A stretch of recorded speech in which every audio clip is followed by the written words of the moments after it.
alam kubur atau alam barzakh. Seorang yang meninggalkan alam fana atau alam dunia akan menjalani hidupnya di alam kubur.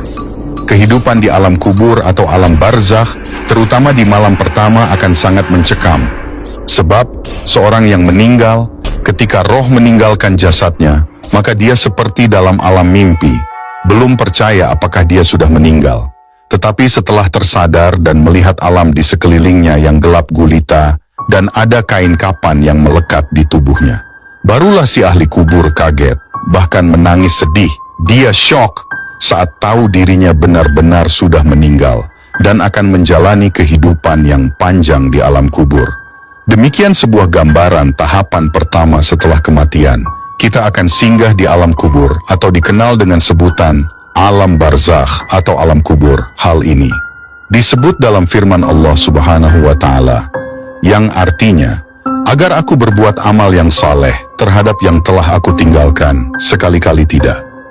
Sesungguhnya itu adalah perkataan yang diucapkannya saja, dan di hadapan mereka ada dinding barzakh sampai hari mereka dibangkitkan. Al-Quran Surat Al-Mu'minun ayat 100. Dijelaskan dalam Islam jika alam kubur hanyalah tempat persinggahan, tetapi akan dijalani dalam waktu yang cukup panjang, bahkan dikabarkan akan lebih panjang dari waktu hidup di dunia. Bahkan disebutkan pula, jika di alam kubur inilah manusia sudah bisa mengetahui di mana dia akan tinggal di akhirat kelak, apakah di surga atau di neraka. Jikapun bisa masuk surga, dia akan dihisab, bahkan sejak di alam kubur, dia sudah mendapatkan siksaan. Tak ada yang dapat menolong, tak ada sanak dan keluarga atau tetangga, semuanya akan ditentukan oleh amal ibadahnya selama hidup di dunia fana. Bahkan disebutkan dalam hadis, akan datang dua sosok malaikat yang bernama Munkar dan Nakir, yang artinya, oleh karena itu, sebagaimana hadits riwayat Utsman bin Affan, apabila mayat telah dikuburkan, Rasulullah Shallallahu Alaihi Wasallam kerap berdiri di samping kuburan tersebut dan berkata, mohonkanlah ampunan untuk saudara kalian dan mintakanlah keteguhan untuknya karena dia sekarang sedang ditanya. Hadis riwayat Abu Dawud dan Baihaqi. Menurut sejumlah riwayat, kedua malaikat yang datang tersebut mempunyai nama Munkar dan Nakir. Dari Abu Hurairah radhiyallahu anhu berkata, Rasulullah Shallallahu Alaihi Wasallam bersabda, apabila mayat telah dikubur, atau jika salah seorang kalian dikubur, maka ada dua malaikat yang mendatanginya. Yang keduanya hitam kebiruan, diberi nama Munkar, dan yang lainnya bernama Nakir. Hadis riwayat At-Tirmidzi. Disebutkan pula wujud malaikat Munkar dan Nakir akan datang sesuai dengan amal perbuatan sang ahli kubur semasa hidup. Jika lebih banyak melakukan kemaksiatan, maka yang datang adalah dua sosok menyeramkan. Tetapi jika dia seorang yang ahli ibadah, maka yang akan datang adalah sosok yang rupawan. Keduanya akan langsung menanyakan tentang siapa Tuhan kepada manusia di alam kubur, terus apa agamanya, apa kitab yang menjadi pedomannya, dan siapa nabinya. Disinilah akan menentukan bahwa jawaban ahli kubur bisa menjawab pertanyaan dua malaikat tersebut sesuai atau tidak.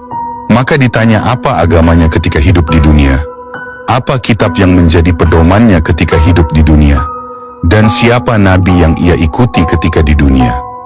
Semua pertanyaan di alam kubur itu akan dijawab sesuai dengan amal ibadahnya semasa hidup. Sehingga tak ada istilah nyontek seperti mengikuti ujian, apalagi dijoki. Sebab semuanya sesuai dengan perbuatan sang ahli kubur. Selanjutnya, jika dia mampu menjawab semua pertanyaan dua malaikat tersebut, maka dia akan diistirahatkan dan dipindahkan di taman surga yang ada di alam kubur tersebut, dan menunggu hingga hari kiamat. Namun, jika dia gagal, maka dua malaikat tersebut akan murka. Selanjutnya, sang ahli kubur akan ditempatkan di neraka hingga kiamat, dan sepanjang masa itu, ia akan menerima azab di alam kubur. Bukti adanya alam barzakh disebutkan dalam hadits ini sebagaimana dalam kitab Nasai, hadis nomor 2033. Rasulullah Shallallahu Alaihi Wasallam berdoa, Ya Allah, sesungguhnya saya Nabi meminta perlindunganmu dari siksa kubur, siksa neraka, fitnah dalam kehidupan di dunia, fitnah kematian, alam barzakh, dan dari fitnah Dajjal. Maka itulah pimpinan Pondok Miftahul Huda Tungkal Jaya Muba, Ustadz Mustain dalam tausiahnya mengatakan, Nabi Muhammad Shallallahu Alaihi Wasallam selalu mengingatkan manusia untuk selalu mengingat hidup setelah mati, selain memperkuat amal ibadah, juga berdoa agar terbebas dari siksa alam kubur. Berikut bacaan doanya.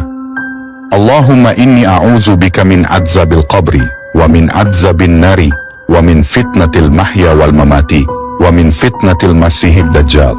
Artinya, ya Allah, aku berlindung kepadamu dari azab kubur, azab neraka, cobaan hidup dan mati, dan fitnah dajjal yang terhapus dari rahmat Allah. Maka bacalah doa itu setiap setelah sholat 5 waktu ataupun ketika hendak melakukan doa, karena doa-doa itu selain mengingatkan kita akan mati, juga selalu memohon keberkahan dan ampunan dari Allah Subhanahu wa Ta'ala, ujarnya.